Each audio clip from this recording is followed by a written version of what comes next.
Bilisan mo na dyan, Imelda! Bumaba ka na! Malapit na daw sila, Tunying! Sandali lang, Nay! Nag-aayos pa po ako! Kanino ka ba nagpapaganda, ha? Kay Tunying? Naku, ikaw talagang bata ka! Umayos ka nga! Si Nanay naman, gusto ko lang po maging presentable.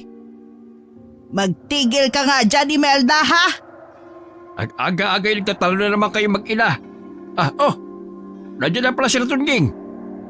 O siya, bumaba na kayo at batiin nyo na ang bagong dating.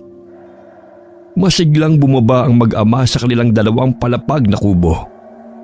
Ang ina naman ay napailing na lamang sa dalawa. Sinundan niya mga ito sa kanginitya ng bagong dating na panauhin. Pagkababa pa lamang nito sa motor na kanyang sinasakyan, ay agad itong tumalon sa bisig ng mga magulang. Hindi nagpahuli si Imelda dahil nakiyakap rin ito sa nagsasayang mga magulang. Grabe anak, parang kailan lang musmusing ka pa. Ngayon sobrang ganda at gara ng mga kasuotan mo. Oo nga, anak. Kumusta sa Maynila? Dalagang-dalaga ka na talaga. Dahan-dahan lang po.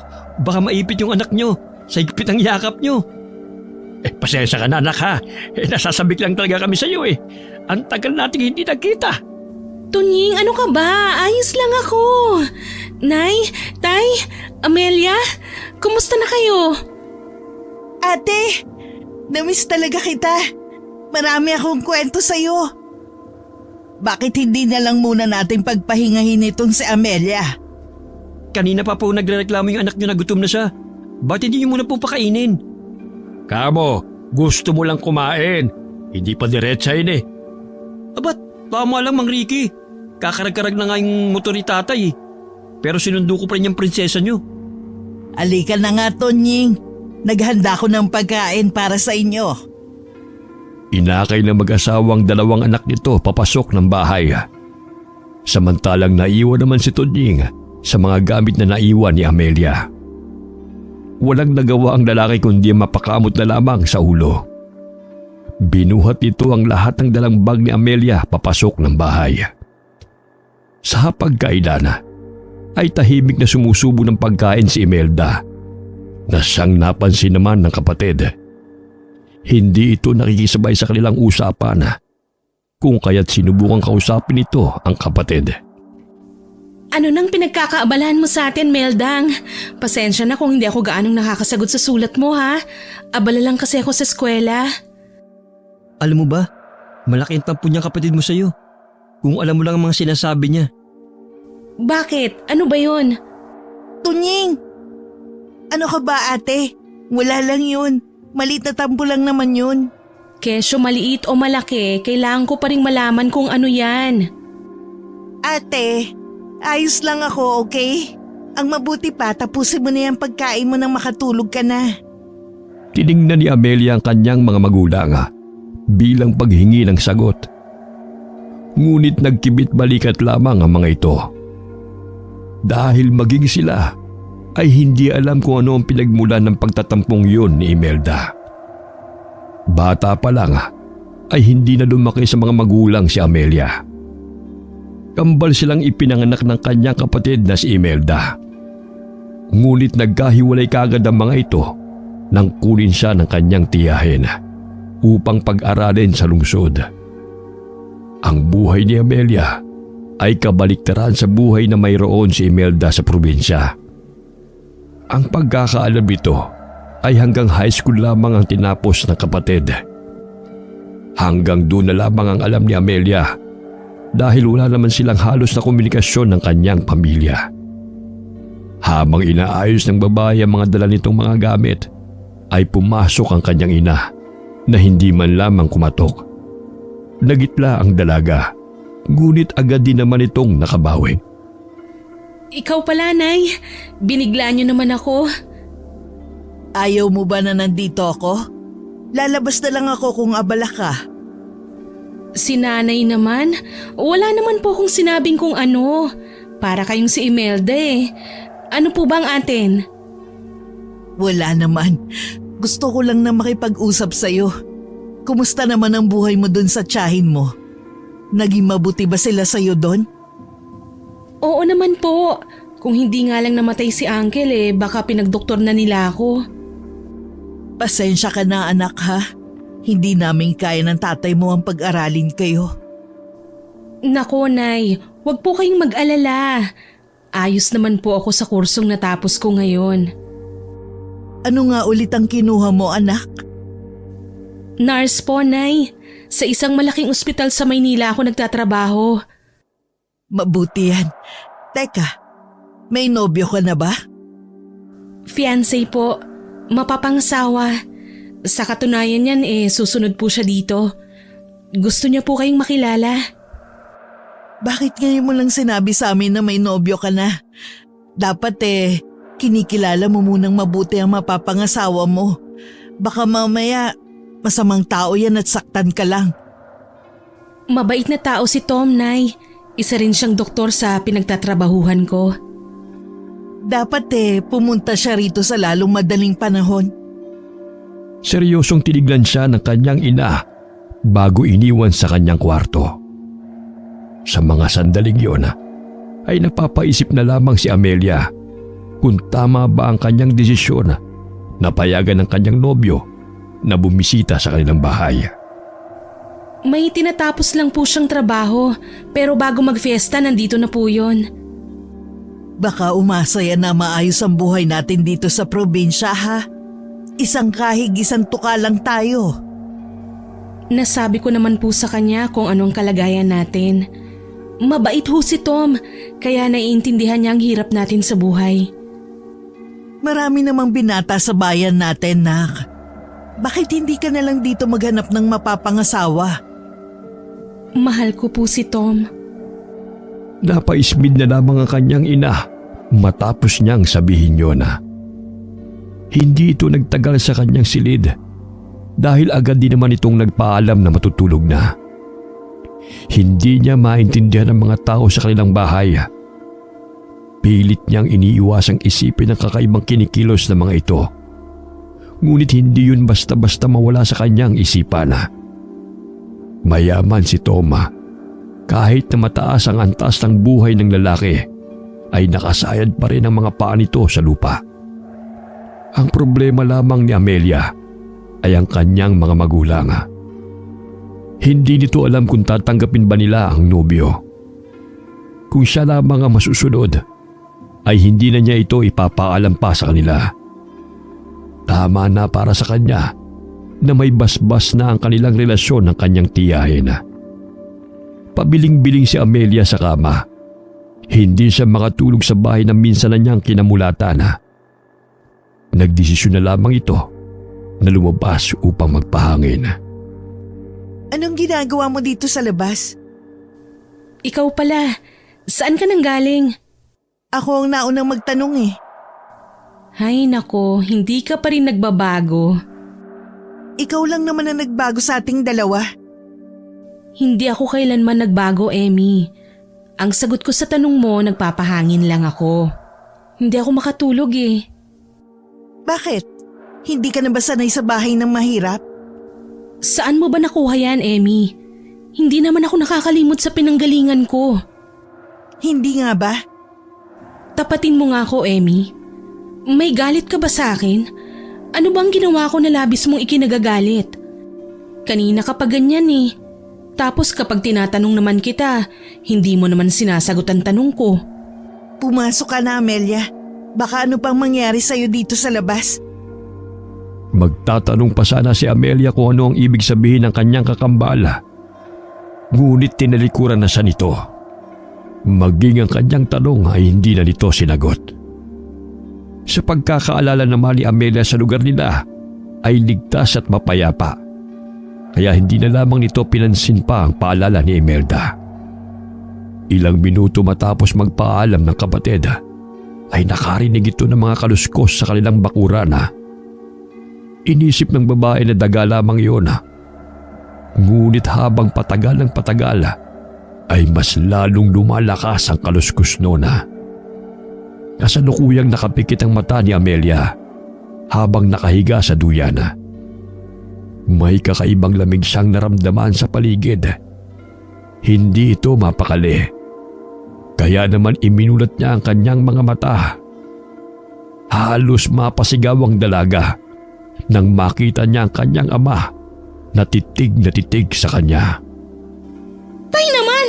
Ay, atakihin naman ako sa puso sa ginagawa niyo eh. Saan po ba kayo nanggaling? Gabing-gabi na eh, hindi pa rin kayo natutulog. Tay, nakipag-inuman ba kayo?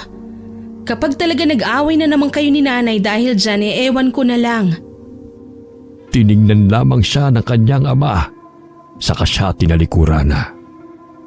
Naglakad ito papalayo sa dalaga. Napakulot ang noo ni Amelia na sinundan ng tingin ng ama papuntang kakahuyan. Ano po bang trip nyo, Tay?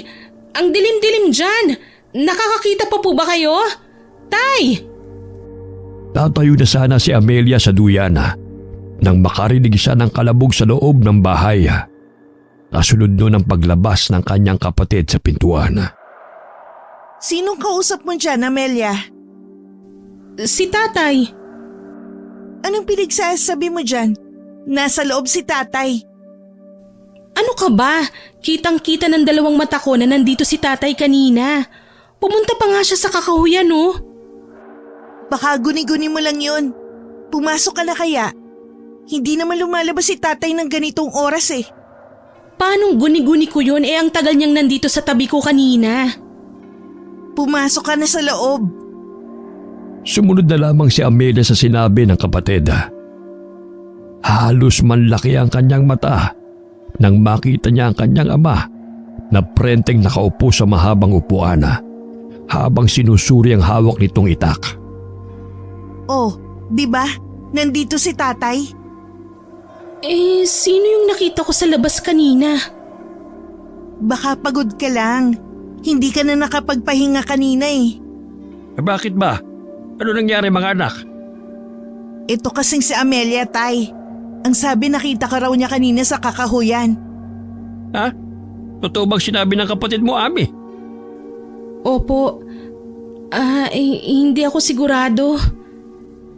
Baka kung ano lang nakita mo. Sa mga ganitong oras ay hindi ka na dapat pa lumalabas ng bahay. Mapanganib sa labas.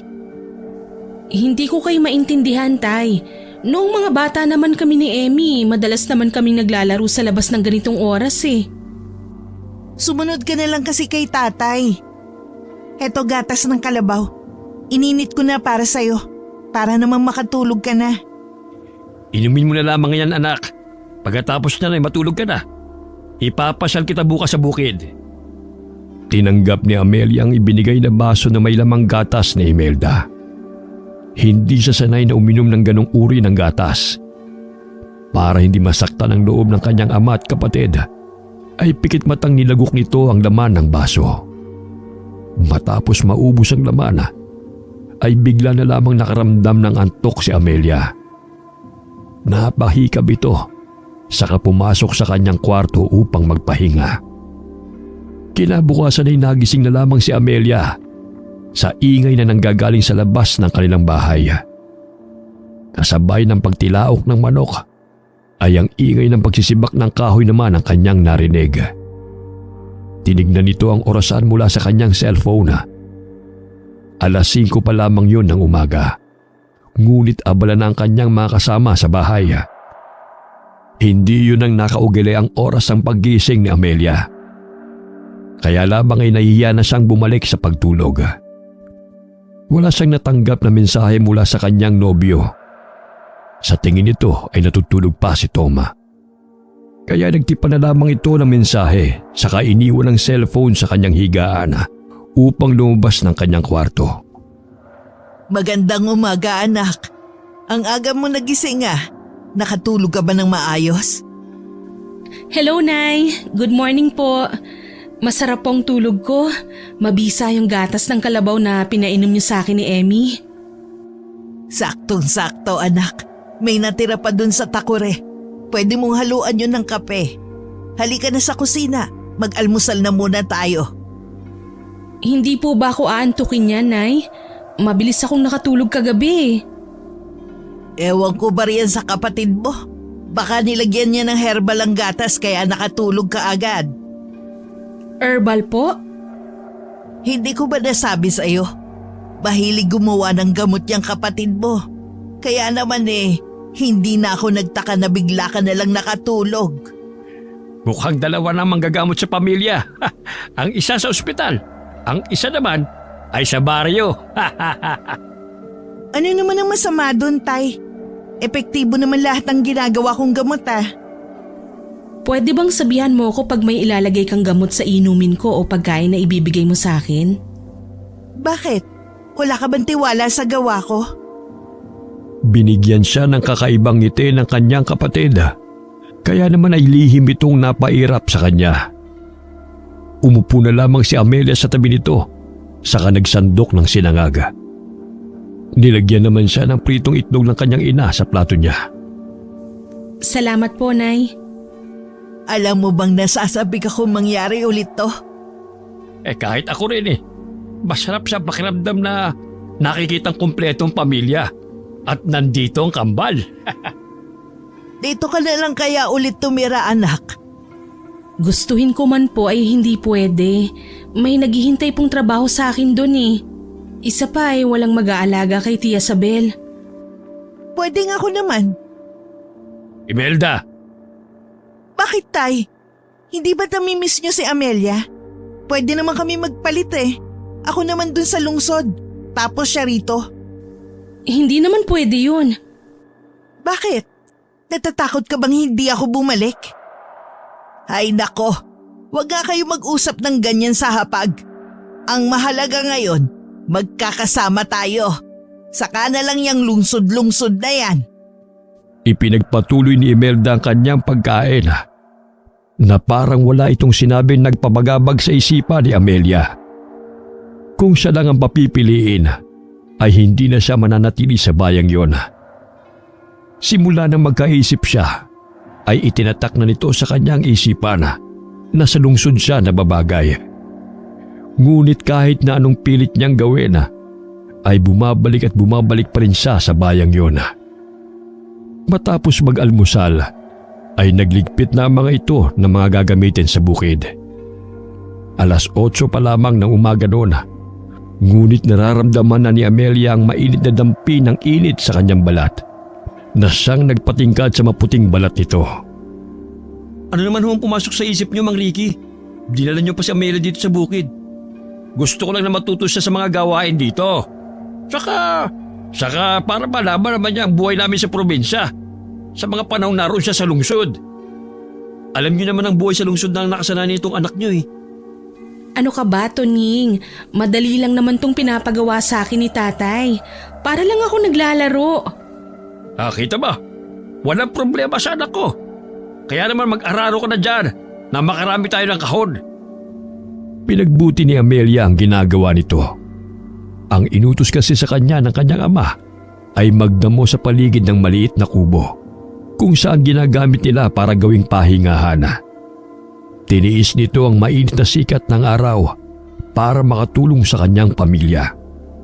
Hindi pa siya nangangalahati sa kanyang ginagawa ay tinawag kaagad siya ni Imelda.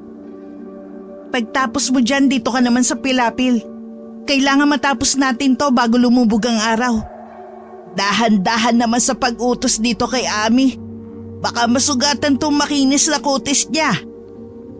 Hay naku, Nay. Ewan ko sa inyo ni Tonying. Magsama kayong ginagawang prinsesa yan si Amelia. Kayo naman ang tatay mo ang magsama. Umuwi nga dito si Amelia upang magbakasyon at magpahinga.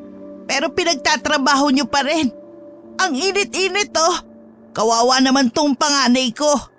Ginagawa ko lang ang alam kong makakabuti para sa kanya. Paano kapag ayaw na niya magtrabaho sa ospital? Pwede siya magsaka. O hindi kayo magbayari ng ekta-ektaryang palayan. Mabuti pa si Amelia may pagpipilian. Dito na nga ako pinanganak sa baryo. Dito na rin lumaki. At mukhang dito na rin ako mamamatay. Pasensya ka na kung hindi namin may bibigay sa inyo ang lahat ng gusto nyo. Pinanganak kayo sa ganitong klaseng pamilya May magagawa pa ba ako? Kung ako siguro ang dinala sa lungsod, baka naahon ko na kayo sa kahirapan. Ano bang gusto mong iparating? Nagpapadala naman ako kahit papano ah. Sadyang nagkabaon-baon lang kami sa utang nung nagkasakit si Uncle. Kaya naman hindi kalakihan ang pinapadala ko. Matanda na rin si Tia Sabel. Hindi niya kayang bayaran lahat ng mga utang na yun. Wala naman ako sinasabi ah. Ang akin lang, baka nag-iba ang ihip ng hangin kung ako ang dinala sa lungsod. Pwede ba tumigil na kayo? Tapusin nyo na yung ginagawa nyo. Ayokong marinig ulit ang usaping ito. Maliwanag? Maliwanag! Opo, Tay. Pasensya na po. Napatungo na lamang si Imelda, saka mabilis na ginapas ang nagtataasang damo sa bandang Pilapil. Si Amelia naman sa kabilang banda ay tinulungan si Imelda nang matapos nito ang kanyang ginagawa.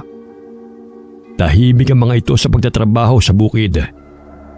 Napansin ni Tunying ang kakaibang katahimikan ng mag-anak. Kaya naman ay nagbukas ito ng usapan na ikinatuwa naman ng mga ito. Bandang dapit hapon nang matapos ng mga ito ang kanilang ginagawa. Nagmamadaling nagligpit ng gamit ang kanyang mga kasama upang makauwi na sa kanilang tahanan.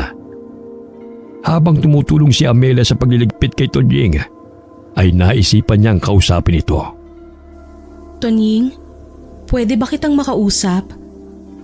Uy, oo naman. Tungkol saan ba?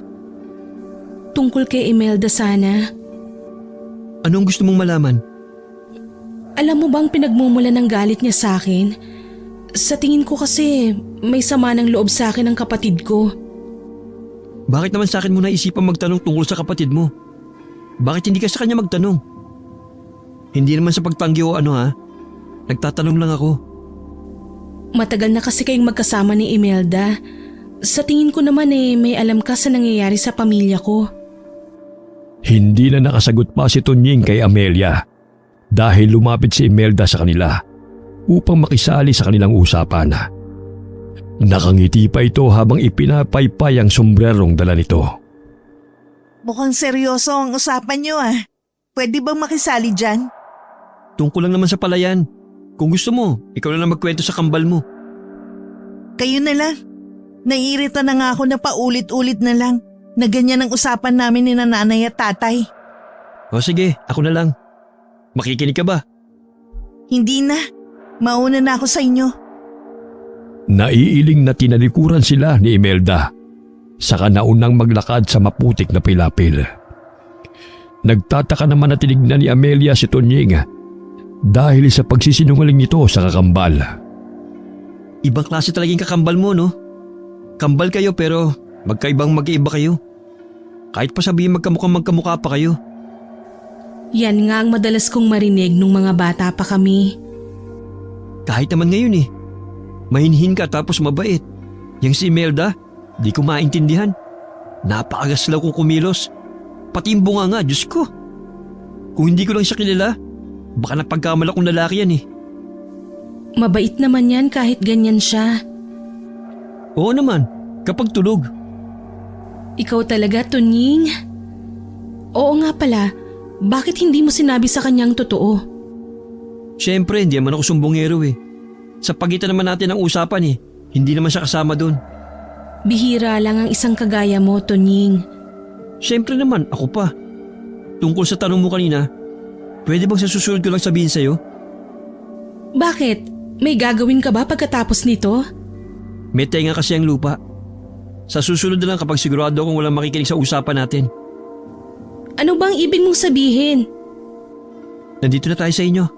Pakisabi na lang kay Mang Ricky na hindi na ako tatambay ha. May dadaanan pa kasi ako Naguguluhan man ay tumango na lamang si Amelia sa sinabi ng kababata. Hindi malinaw kay Amelia kung paano nila naging kaibigan si Tunying. Nagtataka nga ito kung bakit wala siyang gaanong maalala sa kabataan niya. 10 taong gulang siya nung kunin siya ng kanyang tiyahin upang pag-aralin. 25 taon na siya sa kasalukuyan. Ngunit ni katiting na alaala noong kabataan niya ay hindi man lamang sumagi sa kanyang isipan. Tila ba binura sa kanyang alaala ang nangyari 15 taon na ang nakakalipas. Lunod si Amelia sa kanyang iniisip kaya hindi niya namalayan na nakalapit na pala ang kanyang ama. Kung hindi pa siya nito tinapik sa balikat, ay hindi nito malalamang naroon ang matandang lalaki. Mukhang malalim ang iniisip mo, anak, ah. May problema ka ba? Ayos lang, Tay. Medyo pagod lang po ako. Ganun ba? Halika sa loob. Magpahinga ka na muna saka kumain ng merienda. Si Tunyi nga pala. Hindi na raw siya tatambay muna. May dadaanan lang daw siya. Ganun ba? Wala naman siyang binabanggit sa akin na may gagawin pa siya maliban sa pag-aararo sa bukid. Baka nakalimutan niya lang pong sabihin sa inyo. Halina po kayo. Kinuha sa kanya ng kanyang ama ang mga dala nito saka inakay papasok ng bahay. Pamilyar sa kanya ang pakiramdam na yun. Hindi man niya lubusang naalala ang nakaraan. Ngunit malinaw kay Amelia na lagi niyang nararamdaman at nararanasan ang ginawa nilang yon ng kanyang ama. Masaya niyang niyakap ang bisig ng ama.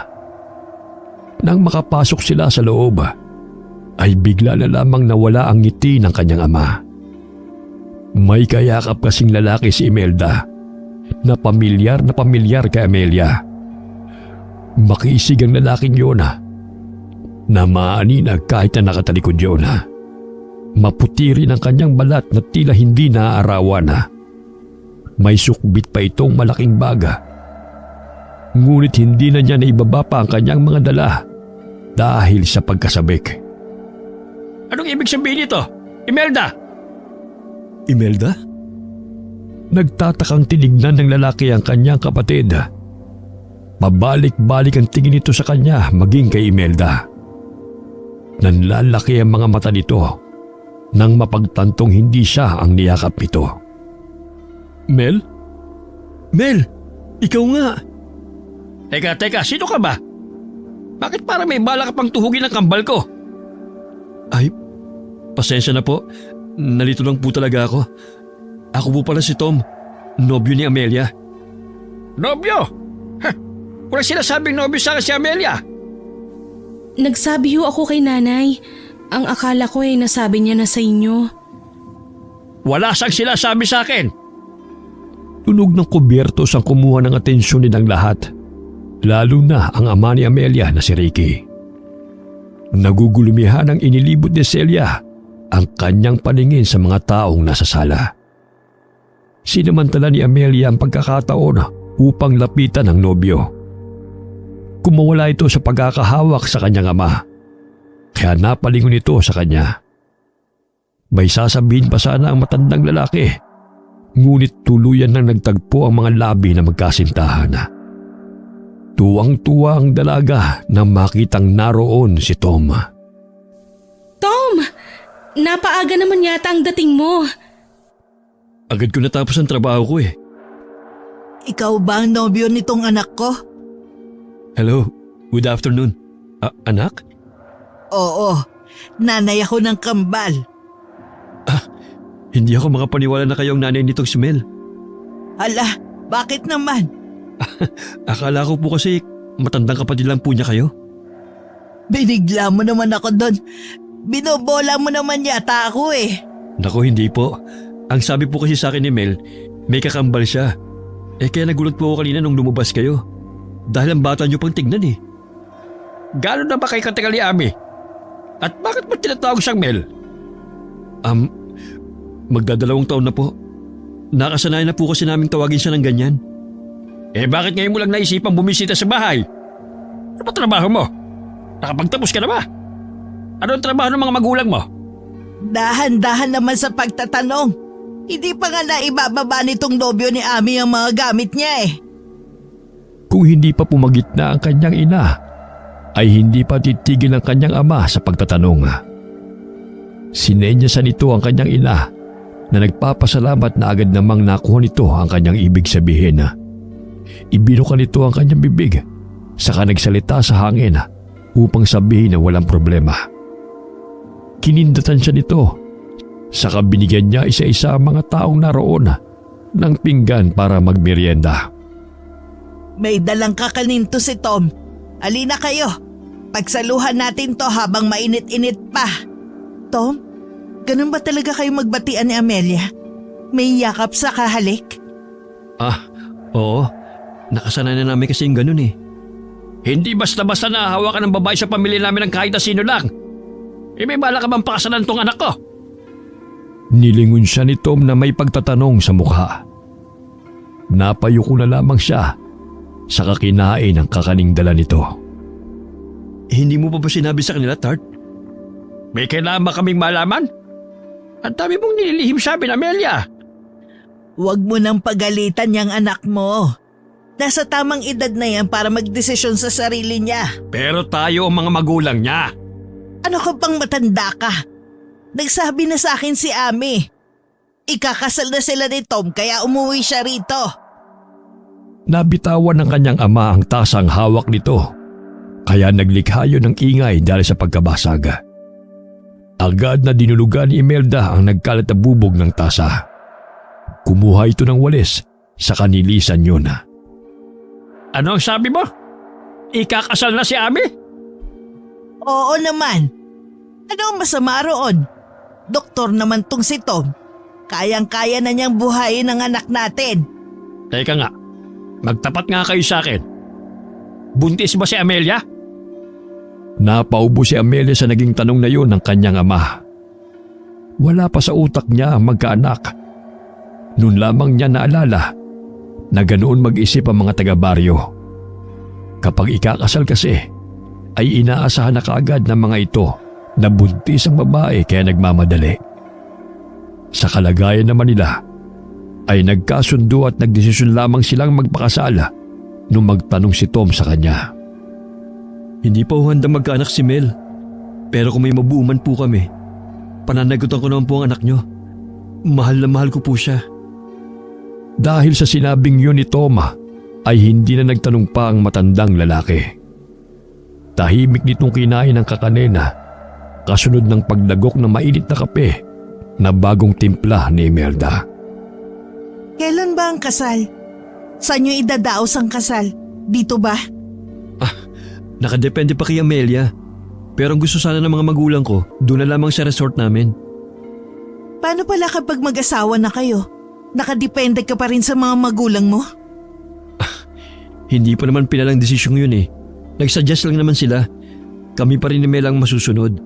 Bali, sinaalang-alang ko pa rin kung ano ang suggestion nila. Bilang respeto na lang din sa kanila. Magkakasundo talaga tayo, Tom. Ngayon pa lang natutuwa na ako sa'yo. Masaya si Amelia nang marinig niya yun mula sa kanyang ina. Ang desisyon na lamang ng kanyang ama ang kanyang hinihintay. May ilang araw pa sila upang hingi ng basbas ng kanyang ama na nakatitiyak naman si Amelia na makukuha nilang dalawa ang hinihingi nila.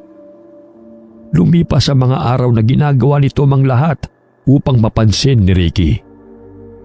Ang mag-igib maging ang magsibak ng kahoy na hindi naman niya ginagawa ay nagawa niya sa probinsya. Pinipigilan siya ni Amelia, ngunit matigas ang paninindigan nitong makuha ang basbas ng matandang lalaki. Ang makita ni tatay na mahal mo ko at kaya mo kong alagaan ay ayos na.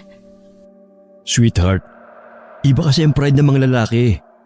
Kahit siguro ako sa magiging anak natin babae, sobra pa dito ang ipapagawa ko sa kanya.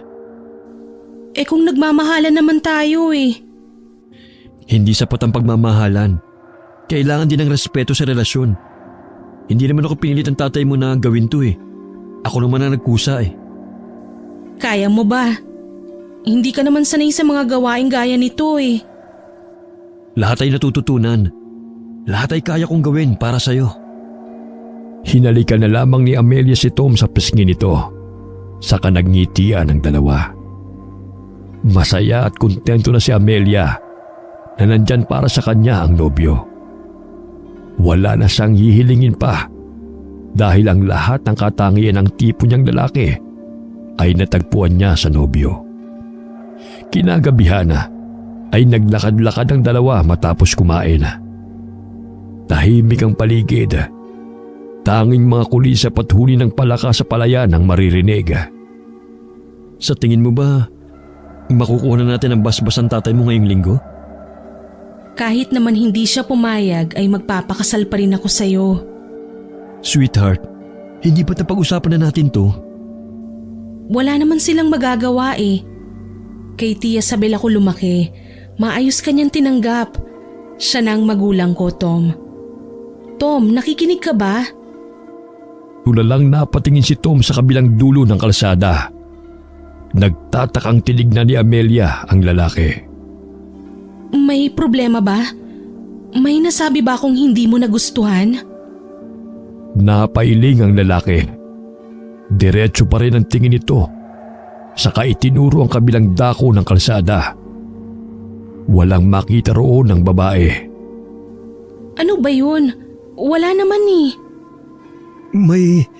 May dumaan na matandang lalaki. Tumingin pa nga siya sa gawin natin ng matagal. Baka guni-guni mo lang yun. Hindi eh. Tinawag niya pa nga ako eh. Baka isa lang sa mga kapitbahay namin. Nakita mo bang mukha niya? Ang weird nga eh. Kahit anong pilit kong tignan ng itsura niya, hindi ko maaninag. Baka guni-guni mo lang talaga. Wala akong nakita kanina. Baka dahil sa pagod lang to. Halika na nga, umuwi na tayo. Matapos ang usapan nilang yun ay hindi nila binuksan pa ang tungkol sa nakita ni Tom. Ganun din kasi ang nangyari sa babae sa unang gabi niya sa probinsya. Kung pinagpilitan pa ng kanyang nobyo ang kanyang nakita, ay maniniwala naman siya rito. Hindi niya alam kung ano nangyayari sa lugar na yun. Isang umaga ay sumama si Tom sa bukid upang ayusin ang kahon-kahong palayan na pagtataniman ng palaya. Kapansin-pansin ang paglapit ng kanyang kapatid sa kanyang nobyo. Ngunit pinigilan na lamang niya ang sariling magbigay ng ibang kahulugan sa kinikilos ni Imelda. Alam mo bang magandang gawing gamotang pansit-pansitan sa rayuma? Nagbabasa ako ng mga librong meron dito si nanay. Alam mo ba na sa pagbabasa lang din ng libro ako nagsimula? Libro naman ng lola ko tungkol sa mga halamang gamot ang binabasa ko. Kung nakapagtapos lang ako, baka magdoktor din ako. Hindi pa naman huli ang lahat eh. Alam kong kayang-kaya mo yan. Ang dami pala nating pagkakapareho, no? Baka tayo talaga para sa isa't isa. Si Imelda talaga, parang sira. Bakit? Nagbibiro lang naman ako ah. Hindi naman maganda yung biro mo eh. Ano lang iisipin ni Amelia? Alam niyang biro lang naman ang sinabi ko. Hindi ba, Ami? Nginitian na lamang ni Amelia ang kanyang kapatid upang hindi na humaba pa ang usapang yun.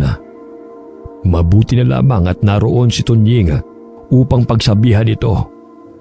Dahil totoong hindi siya komportable sa sinabing yun ng kapatid. Ang ginawang yun ng kapatid ay hindi tumigil sa araw na yun. Ilang araw ang nagdaan nang manghiram si Imelda ng damit niya. Akala niya ay may pupuntahan lamang itong handaan. Ngunit nagtaka siya na maglagay ito ng kolorete sa mukha. Nasundan pa yon ng mag-ayos si Imelda na kagaya niya. Mula sa kasuotan hanggang sa pananalita ay gayang-gaya nito. Wala siyang sinabi sa kapatid, ngunit hindi siya komportable sa ginagawa nito. Anong selebrasyon, Imelda? Ayos na ayos ka. Ano ba yan? Bakit mo ako nakilala agad? Eh bakit naman hindi? Madali namang malaman kung sino ka at si Amelia. Ano pa bang kulang sa ayos ko? Walang kulang. Sobra-sobra pa nga eh. Mukha kang espasyon sa tenda na tagpiso isa. Nakakainis ka naman eh. Tingnan mo si Amelia. Simpleng-simple ang ayos niya. Natural na natural. Pero litaw pa rin ang ganda. Nag-makeup ka ba, Amelia? Lipstick lang at pulbo. Saan mo nilagay ang lipstick na yan? Pahiram ah. Hindi na nito hinintay ang sagot niya dahil dire-diretsong pumasok ang kanyang kapatid sa loob ng kanyang silid. Hinalungkat nito ang mga gamit niya. Nang makita nito ang hinahanap, ay lumabas na kagad ito ng kwarto na hindi man lamang ibinalik ang mga gamit sa lagayan. Napailing na lamang siya saka inayos ang mga nakakalat na gamit. Mula sa loob ng kanyang kwarto ay dinig na dinig niya ang usapan nilang dalawa ni Tonying. Para ka nang si Amelia. Ang hirap ng tukuyin kung sino si Imelda o kung sino si Amelia sa ayos mong yan. Ang ganda ko, diba? Nandito na kami. Anak, tulungan mo muna tong si Tom sa mga dala niya. Nanlaki ang mga mata ni Amelia nang marinig niya ang boses na yun ng kanyang ina. Agad niyang napagtanto ang posibleng mangyari, kaya agad siyang lumabas ng kwarto. Hindi nga siya nagkamali dahil nakayakap na si Tom kay Imelda habang hinahalikan ang labi nito. Tart, nag-iba ka ba ng pabango? Hindi ganun pa rin ang pabango ko. Tom! Napanganga na lamang ang lalaki nang marinig nito ang boses ni Amelia. Hindi mawari ng babae kung magagalit ba siya o matatawa na lamang sa kamaliang yon ng nobyo. Pabalik-balik ang tingin ni Tom sa kanila. Maging ang inang si Celia ay napakunot ang noo sa nakita. Akala ko, Baka pwede ka nang bumitaw sa kanya. Tart, pasensya ka na. Akala ko talaga ikaw si Imelda. Hindi mo pa talaga kilala si Amelia. Tapos magpapakasal agad kayo? Parehong-pareho kasi ang ayos nyo eh. Kaya akala ko ikaw si Amelia. Pasensya na kayo ha. Ang mga gaya mong lalaki, madaling madala ng tukso. Kawawang kakambal ko sa'yo. Hindi na nakapagpigil pa si Amelia sa inis na kanyang nadarama. Agad niyang hinila ang kamay ni Tom palayo kay Imelda. Bakit si Tom ang sinisisi mo sa ginawa mo? Ikaw na nga may kasalanan eh. Tapos ikaw pa tong may ganang manisin ang nabiktima mo. Bakit ka nagagalit? Hindi ba't gawain naman natin to dati? Ano bang pinagsasasabi mo, Imelda? Hindi ba nagpapalit tayo ng katauhan nung bata pa tayo? Ikaw pa nga nakaisip ng bagay na yan eh. Kung may gagawing kasalanan ng isa sa atin, agad na nililigtas ng isa. Nakalimutan mo na ba, Mel? Huwag mo kong tatawagin ganyan. Dahil si Tom lang ang pwedeng tumawag sa'yo niyan? Ano bang gusto mo ha? Bakit parang lahat na lang na meron ako gusto mong makuha? Dahil kinuha mo ang lahat sa akin. Tama na ang pagkukunwari mo, Amelia. Ano nangyayari dito? Nag-aaway ba kayo? Dako, may hindi lang pagkakaunawaan ng kambal. Anong ginagawa mo, Imelda? Bakit ganyan ang ayos mo? Anong masama sa ayos ko? Kapag si Amelia ang nag-ayos ng kagaya nito, ayos lang. Tapos ako hindi pwede. Hindi naman yata patas yun. Tigilan mo ako sa mga drama mo, ha? Ewan ko sa inyo, lagi na lang si Amelia. Palagi na lang siya. Padabog na nilisan ni Imelda ang sala, saka dumiretso sa kwarto nito. Ang madalas itong ginagawa noong bata pa sila kada nagtatampo ito. Nang makapasok ng kwarto si Imelda, ay napatikhim si Ricky. Saka bumalik sa ginagawa nito na parang walang nangyari. Kagagaling lang kasi ng mga ito sa palengke. Isinama nila si Tom upang may katulong si Ricky sa pagbubuhat ng mga pinamili nila. Lahat ng pinagdaanan ni Amelia sa buhay ay nalampasan niya dahil sa kanyang tiya Sabela. Ngayong dumating na si Tom sa kanyang buhay, ay hindi makakapayag si Amelia na makuha pa ng kahit na sino ang lalaki sa kanya. Kinabukasan ay nakatanggap si Tom ng tawag na kailangan itong bumalik sa ospital dahil may kinakailangang operahan. Nagdadalawang isip pa ito kung babalik siya sa lungsod o iiwan ang ginampanang responsibilidad alang-alang kay Amelia. Sa tingin ko ay kailangan mo nang bumalik. Paano basbas ang tatay mo? Ayokong ikasal tayong may sama ng loob sa iyo mga magulang mo. Sasamahan na lang kita sa trabaho mo. Matapos ng operasyon ay babalik din agad tayo rito. Sige, kung yan ang makakabuti. Saan nga pala mga magulang mo?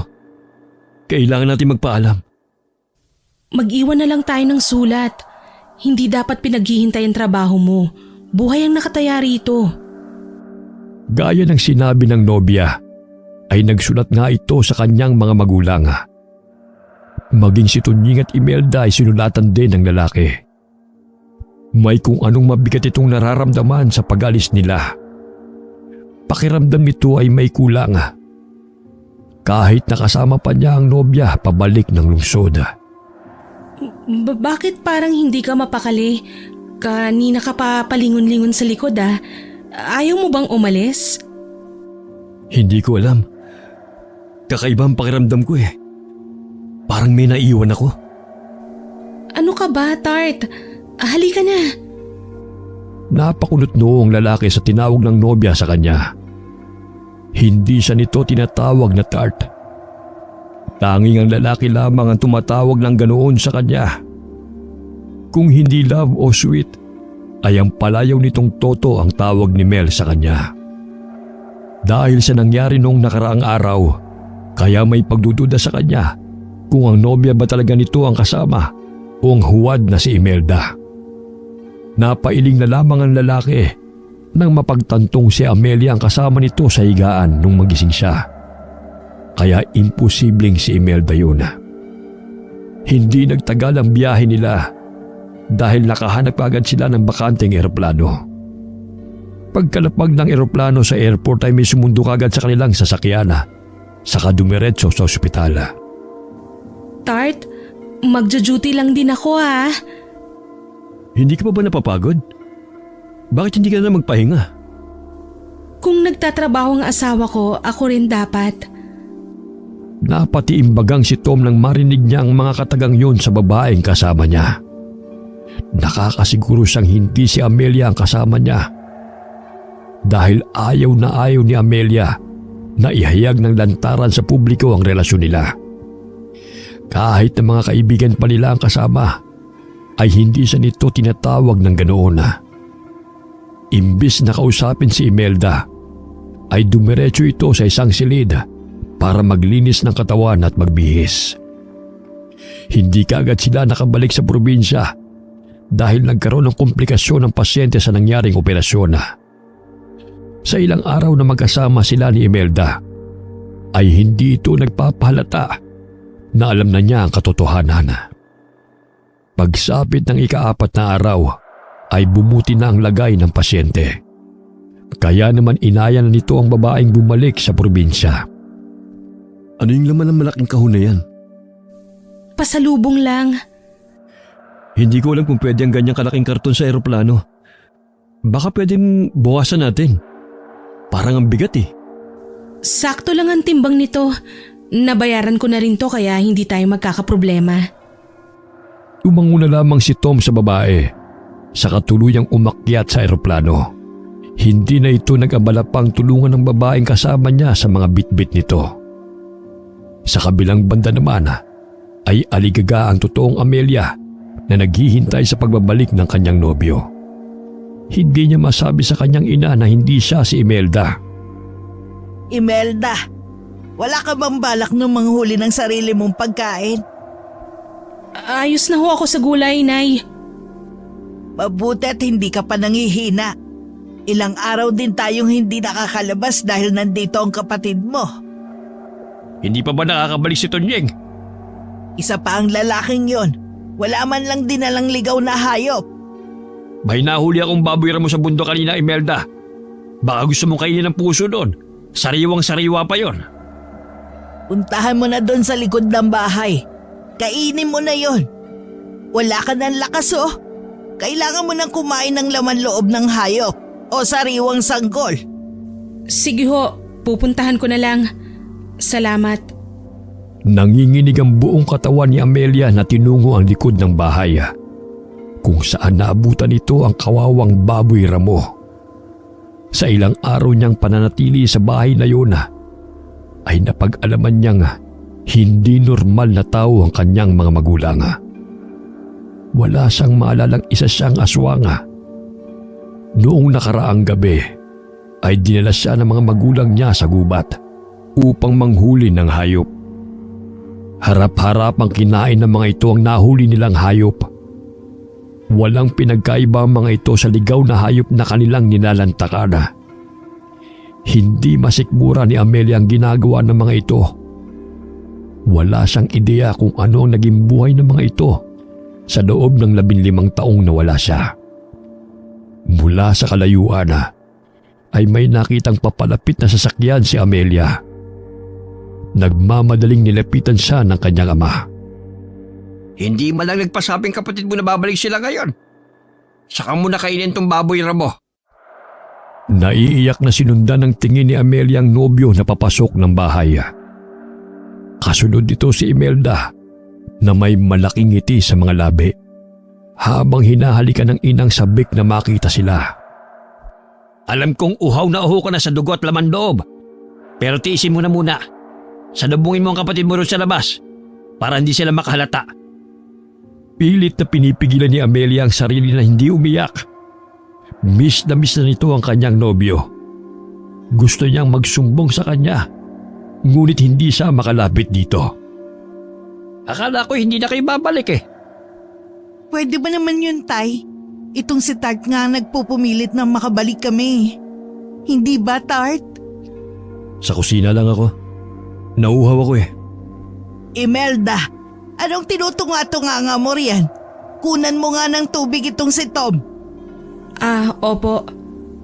Ako na ho. Kaya ko naman eh. Ako na, Tom. Nag-unahan ang dalawa sa kusina upang kumuha ng tubig sa banga. Natatarantang inabot ni Amelia kay Tom ang basong may lamang tubig. Gustong gusto niyang yakapin ang nobyo, ngunit hindi niya magawa. May problema ba? May dumi ba ako sa muka? Wala. Sige. Labas lang ako. Tumalikod ang lalaki, ngunit agad niyang niyakap ito sa likuran. Napahikbi ang babae habang mahigpit niyang hinawakan ng lalaki. Hindi ako ang kasama mo sa Maynila, Tom. Anong pinagsasabi mo? Alam ko kung sinong kasama ko nung ilang araw doon. Hindi ko alam kung paano nangyari yun o kung paano niya ginawa yun. Pero isa lang ang sigurado ko. Nagkunwari akong si Imelda. Paano? Bakit? Nasa bundok ako kasama si Tunying at nanay. Hindi ko alam kung anong klaseng galit meron si Imelda sa akin para gawin niyang bagay na yun. Tom, hindi mo ba ako kilala? Hindi mo ba ako naaalala? Nahuli na kita, Imelda. Tama na ang pagpapanggap mo. Tart? Anong ibig sabihin nito? Huwag mo na akong paglaruan. Anong nangyayari dito? Agad na kumawala si Amelia sa mahigpit na pagkakahawak niya sa nobyo. Maging ang totoong Imelda ay napataas ng kilay sa nabutan nito. Wala naman ho. Sinusubukan ko lang ulit hulaan kung sino si Amelia at sino si Imelda. Halika na, Tart. Magpahinga na tayo sa kwarto natin. Nginisian ni Imelda si Amelia nang sabihin niya ang mga salitang yon na mas lalong nagpadurog sa puso ng babae. Kinagabihan na hindi sumuko si Amelia. Sinubukan niyang kausapin ulit ang nobyo upang sabihin sa kanya ang totoo. Hinintay niyang makatulog ang mga kasama niya sa loob ng bahay. Saktong nasa labas ang lalaki at naninigarilyo. Kaya naman naglakas loob itong lapitan at kausapin siya. Ngunit inunahan na siya nito. Alam kong ikaw ang totoong Amelia. Pero ayoko na magduda lang sila sa akin. Gusto kong isipin nila na naloko nila ako. Tom? Alam ko nung una pa lang na may kakaibang nangyayari sa bahay na ito. Tumama lang ang suspecha ko nung nasa Maynila na ako. Anong ginawa nila sa'yo? Sabihin mo sa akin. Sa'yo ko mas nag-alala. Anong nangyari sa'yo sa mga araw na wala ako rito? Anong ginawa nila sa'yo? Hindi naman nila ako sinaktan. Pero kailangan na nating umalis sa lugar na ito. Hindi na sila ang pamilyang kilala ko. Kailangan natin ng kasagutan. Maaaring nangangailangan sila ng tulong. Hindi ko alam. Pero maaaring alam ni Tunying ang kasagutan. Alam mo bang daan patungo sa kanila? Tumango naman ang babae bilang sagot. Sa gabi ring yun ay nilakad nila ang daan patungo sa bahay ni Tunying. Marami nagliliparang mga ibon sa paligid. Ngunit hindi nila yun pinapansin. May isa pang gusto siyang atakihin. Ngunit kaagad naman yung naitaboy ni Tunying. Anong ginagawa niyo rito? Gabing-gabi na. Paano na lang kapag tik-tik na nakalapit sa inyo? Tonying, kailangan ko ng tulong mo. Sabihin mo sa akin ang lahat. Hindi dapat kayo pumunta ng ganitong oras sa bahay. Delikado. Halina kayo. Pumasok kayo sa loob. Pare, pasensya ka na pero kailangan kasi namin ng tulong mo. Hindi ba't sinabi mo noon sa akin na sasabihin mo sa akin ang lahat? Ang sabi ko lang ngayon tungkol kay Imelda. Ngunit Pakiusap, Tonying. Napabuntong hininga na lamang si Tunying saka inilibot ang paningin sa loob ng bahay. Sumilip din ito sa labas upang matiyak na walang nakikinig sa kanilang usapan. Tinignan niya ang dalawa sa mata saka bumuntong hininga ng malalim. hindi na tao ang kasama mo sa bahay. Aswang sila, Amelia. Aswang? Paanong aswang? Sa pagkakaalala ko ay wala naman kaming lahing aswang. 2 buwan matapos kang umalis, nagkagulo dito sa lugar natin. Dahil sa sunod-sunod na patayan. Ayon sa narinig ko, karamihan sa mga naninirahan dito, nayanggaw ng 100 aswang. Simula noon, hindi na kagaya ng dating lugar natin. Ibig sabihin ba, aswang ka na rin? Hindi ko alam. Ngunit nakakasiguro naman ako na hindi ako nauuhaw sa mga dugot laman ng hayop. 12:00 na pala. Gusto niyo bang puntahan ang kuta ng aswang? Hindi ba masyadong mapanganib sa lugar na yun? Hindi nila kayo mapapansin. Basta ibuhos niyo lang sa katawan niyo ang langis na ito. Agad naman nilang sinunod ang utos ng lalaki. Medyo malansa ang likidong yun ngunit tiniis na lamang nila ang kakaibang amoy na yun upang malaman ang kasagutan sa mga tanong nila. Matapos magbuhos ng langis, ay sumama sila sa lalaking palabas ng kanyang bahay. Pamilyar kay Amelia ang daang yun ngunit hindi niya maalala kung kailan siya dumaan sa lugar na yun. Nakarinig sila ng ingay habang sa daan kaya agad silang nagkubli sa malaking puno. Nakita niyang si Imelda yun kasama ang kanyang mga magulang. May dala silang malaking kahon papasok ng kagubatan. Mukhang may bagong laro ng pamilya mo, Amelia. Alam niyo ba ang laman ng kahong yun?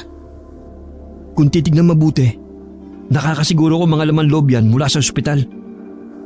Ospital? Paano niya nakuha ang mga yun? Walang imposible kung ikaw si Nurse Mel o Doc Tom. Ibig sabihin ay nagtrabaho din siya sa ospital?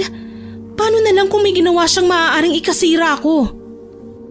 Alam mo ba, Amelia? Sa tingin ko hindi gagawa ng ganyang hakbang si Imelda.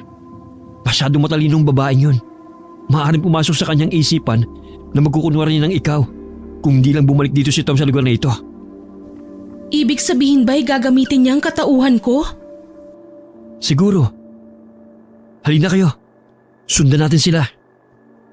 Maingat ang mga hakbang ng tatlo habang papasok ng gubat. Sinundan nila si Tunying at hindi naman nagtagal ay nakarating sila sa isang lugar na maraming mga kabahayan. Kailan pa nagkaroon ng mga bahay rito? 15 taon nang nakakalipas. Nandito na ba tayo? Oo. Kaya mag-iingat kayo. Dinala sila ni Tunying sa isang malaking kubo. Nanlalaki ang mga matang pinagmasdan ng mga ito ang mga taong naroroon. Sabik na sabik sila sa dala ni Imelda. Oh, dahan-dahan. Lahat naman kayo makakatikim nito. Alam kong sabik na kayo sa laman loob ng tao. Kaya naman, may dalang pasalubong sa inyo ang manugang ko. Mabuti na lamang at natuto ng kapangyarihang itim itong si Imelda. Nakontrol niya ang kakambal niya upang kumuha ng mga pagkain natin. Lahat gagawin ko para mas lumakas pa tayo. Nagdiwang ang mga aswang na naroon sa sinabing yon ni Imelda. Si Amelia naman sa isang tabi ay naguguluhan sa sinabi nito. Bakit niya sinabing kinontrol niya ako? Gayong nagkunwari lang naman siyang ako. Dahil ayaw niya mabigaw ang mga magulang mo. Siguro ay tama na itong nakita niyo. Umalis na tayo sa lugar na ito. Pero paano natin sila mapupuksa? Hindi natin sila pupuksain. Hindi naman sila nananakit eh. Kahit na aswang pa rin sila. Maniwala ka sa akin. Kahit na aswang ang mga yan, alam pa rin nila kung hanggang saan lang sila dapat. Excuse me lang ah. Wala ba kayo napapansin kakaiba kay Imelda? Maliban sa pagiging aswang niya at lantarang panggagaya sa akin? Kilala ko na ngayon kung sino si Amelia at si Imelda. Alam ko na ang pagkakaiba niyong dalawa. Pero napapansin ko lang na hindi siya okay. Sa tingin ko, kailangan niya ng tulong natin. Alam ko kung sino makakatulong sa atin. Si Tia Sabel. Si Tia Sabel? Ano naman ang alam niya sa nangyayari dito? Maniwala ka kapag sinabi kong alam niya ang lahat. Kinabukasan umaga pa lamang ay nasa labas na ng bahay si Tia Sabel. Mabilis itong nakarating kahit na anong oras na siya pinadalhan ng mensahe ni Tunying. Sabik na niyakap ni Amelia ang matandang babae. Anak ko, ayos ka lang ba? Hindi ka ba sinaktan ng mga aswang na yun? Paano niyo po nalaman ang bagay na ito? Noon pa lamang buhat ng ipinanganak kayong dalawa ni Imelda ay may aswang na dumayo sa lugar na ito. Hindi lang sila nagtagumpay na magyanggaw dahil nandito pa kami ng asawa ko. Pero nung umalis kami, tsaka dinala ka sa Maynila, ay bumalik sila at doon nagtagumpay na paramihin palalo ang lahi nila. Aswang na ang mga magulang mo bago pa kita dalhin sa lungsod. Pero bakit hindi kami dalawang dinala ninyo? Bakit ako lang? Bakit niyo ako pinayagang bumalik sa lugar na ito? Alam namin ang nangyayari sa pamilya ninyo. Ang balak sana namin ay iligtas kayo pareho.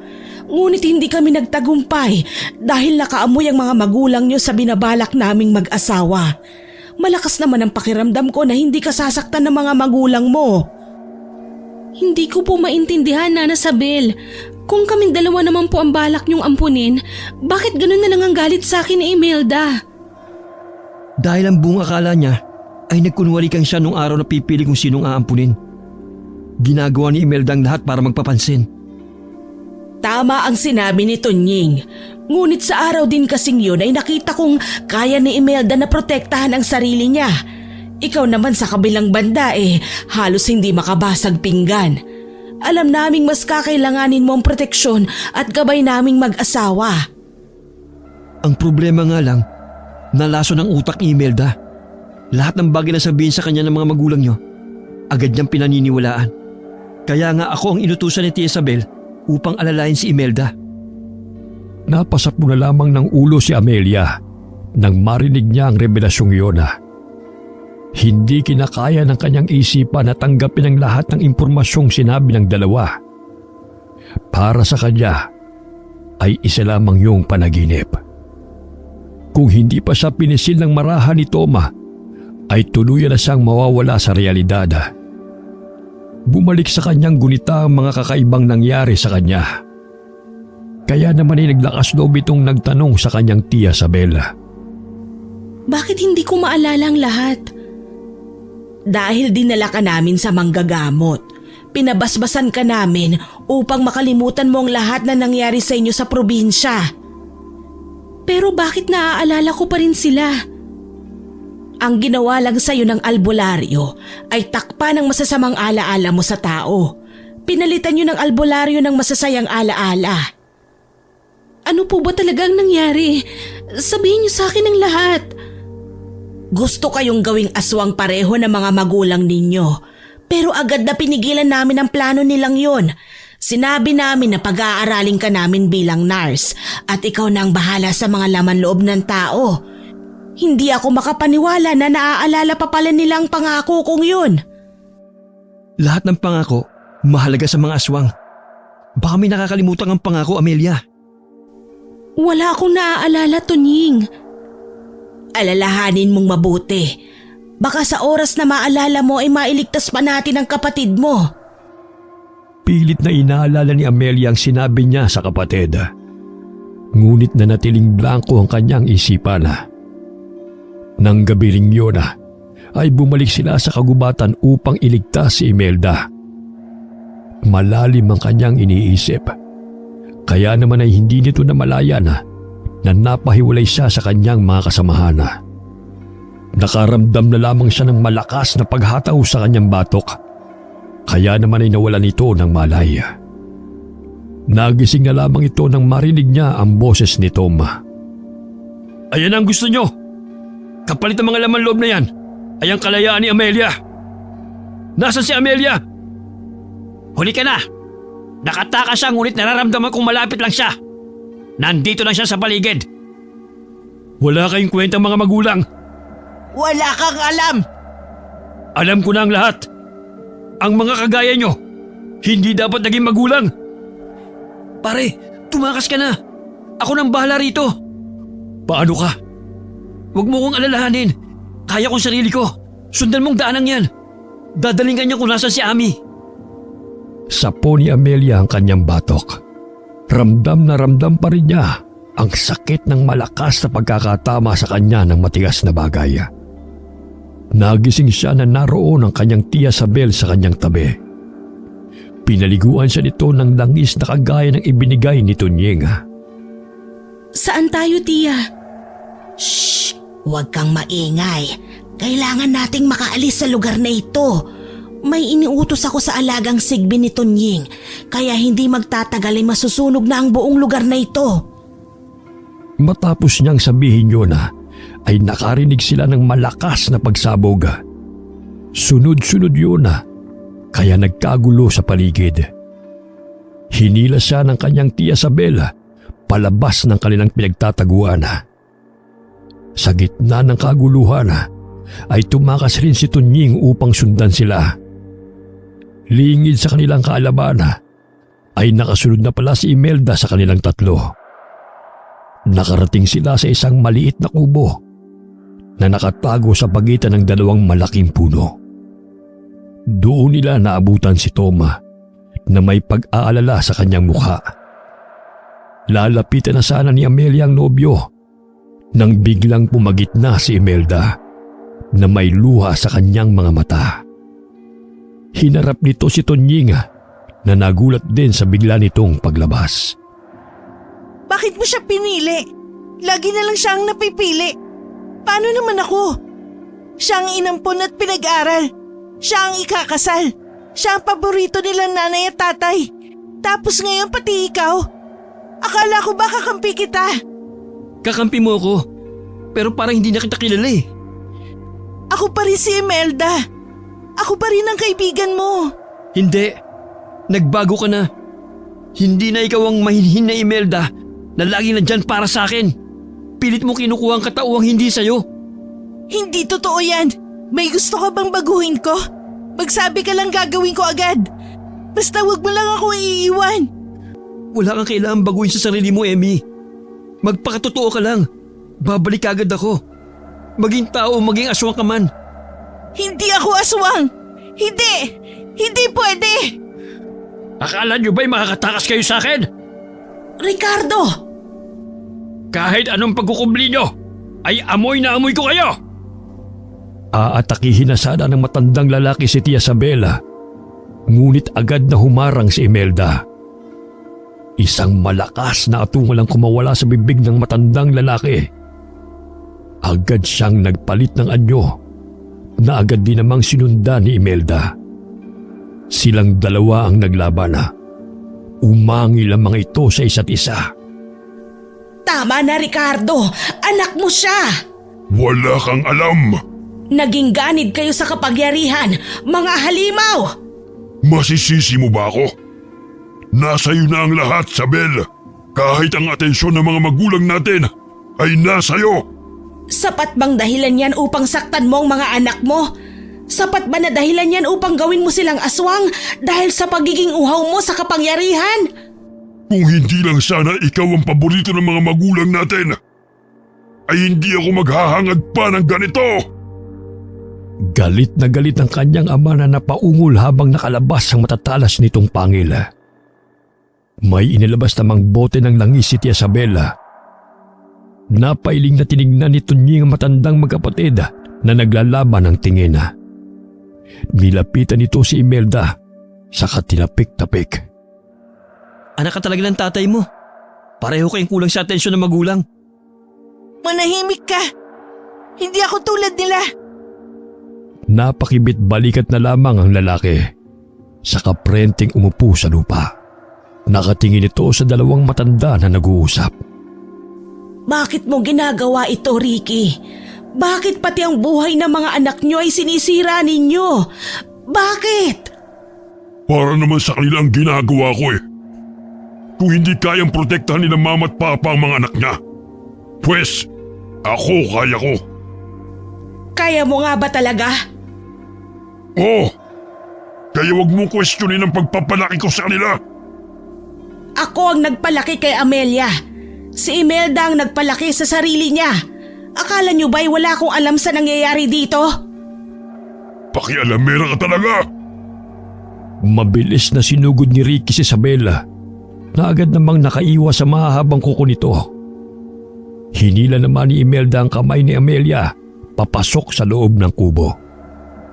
Dito kayo magtago. Amy, bakit mo kami tinutulungan?